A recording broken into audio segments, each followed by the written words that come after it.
In the vast history of true crime, one name casts a longer and darker shadow than any other, a name that has become synonymous with mystery, terror, and the chilling reality of the unsolvable murder. A phantom who butchered his victims with terrifying skill, taunted the police, and then vanished without a trace. This is the story of Jack the Ripper. This is the story of a ghost who walked the foggy streets of Victorian London. Our tale begins in the autumn of 1888, in the Whitechapel district of London's East End. This grim, oppressive atmosphere was the perfect hunting ground for a predator to emerge from the shadows. Her throat was cut, and her abdomen was savagely mutilated. They had no idea this was just the beginning of a season of terror that would grip the entire city. This was someone with a chilling precision and a monstrous rage. A citywide panic began to take hold. Newspapers called him the Whitechapel murderer. Whitechapel was a place of extreme poverty, a labyrinth of dark gaslit alleyways, overcrowded slums, and desperate people. In a single night, he murdered 2 women in what became known as the double event. It was written in red ink, and it began with the words, "Dear Boss." The author claimed to be the killer. Her throat was cut, but her body was not mutilated. It's believed the killer was interrupted during his horrific act. Less than an hour later, he found his 4th victim, Catherine Eden. He would not be interrupted this time. It was a world of gin palaces and brothels, where life was cheap and violence was common. The killer was becoming bolder, more theatrical. It was sent to the head of the Whitechapel Vigilance Committee, a group of concerned citizens. On August 31st, the first victim was found. Her name was Mary Ann Nichols. She was a prostitute who had been brutally murdered. The police were horrified, but at first, they believed it might be the work of a local gang. The police were under immense pressure, but they had no leads. Inside the box was half of a human kidney, preserved in alcohol. The author claimed it was from Catherine Eden. The murder of Mary Jane Kelly was the last. Jack the Ripper, having completed his bloody masterpiece, simply vanished. He faded back into the fog from which he came, leaving behind a legacy of terror and an eternal mystery. And at the end of the letter, he gave himself the name that would become immortal.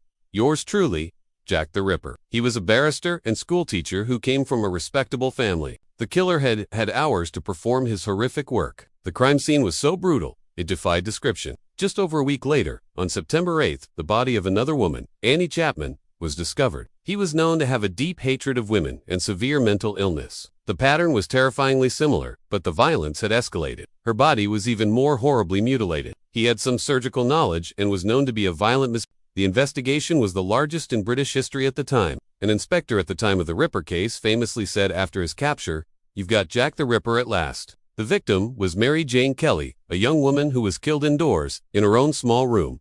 The identity of the killer remains unknown. Who was the man who called himself Jack the Ripper? How could one person commit such atrocities and never be caught? He is a ghost, a legend, a blank space onto which we project our deepest fears about the evil that can lurk unseen in our world. It was one of the first serial killer cases to create a global media frenzy, fueled by the new popular press. It was now clear to Scotland Yard that this was no ordinary killer. Then, on September 27th, a letter arrived at a London news agency. He mocked the police for their incompetence and promised to continue his work. Just 3 days after the letter arrived, the killer struck again, this time with shocking audacity. The first victim was Elizabeth Stride. Furious at being disturbed, the Ripper roamed the streets again. Her murder was the most brutal yet. In addition to the usual mutilations, her kidney had been expertly removed and taken from the scene. A few days later, another letter arrived. This one, addressed from hell. The letter was crude and chilling, and it came with a small box. The city of London was now in the grip of mass hysteria. The autumn of terror was at its peak. No woman felt safe. The killer seemed to be a phantom, able to strike with brutal efficiency and then disappear into the city's dark labyrinth. Thousands of people were interviewed. Hundreds were arrested and questioned. But the police were hampered by the lack of modern forensic techniques like fingerprinting or DNA analysis. The final and most gruesome murder occurred on November 9th. What the police found behind that locked door was a scene of almost unimaginable carnage. And then, just as suddenly as it began, it was over. He was never heard from again. The letters stopped. The murders stopped. But who was he? Over the last century, dozens of suspects have been proposed by historians and amateur detectives, known as One of the most prominent suspects was a man named Montague John Druitt. He was found drowned in the River Thames, shortly after the last murder, leading some police to believe he was the killer and had taken his own life out of guilt. Another compelling suspect was Aaron Kosminski, a Polish Jewish immigrant who worked as a hairdresser in White. Kosminski was a prime suspect for the police at the time. He was eventually institutionalized in an asylum, which coincides with the time the murders stopped. A third suspect was George Chapman, another Polish immigrant who was a convicted serial poisoner. He was hanged for poisoning 3 of his wives. Other theories have pointed to doctors, butchers, and even members of the royal family. But no theory has ever been definitively proven. The Jack the Ripper case was a watershed moment in history. It highlighted the terrible poverty and social conditions of London's East End, forcing society to confront the dark underbelly of the Victorian era. It also spurred changes in police procedure and investigative techniques,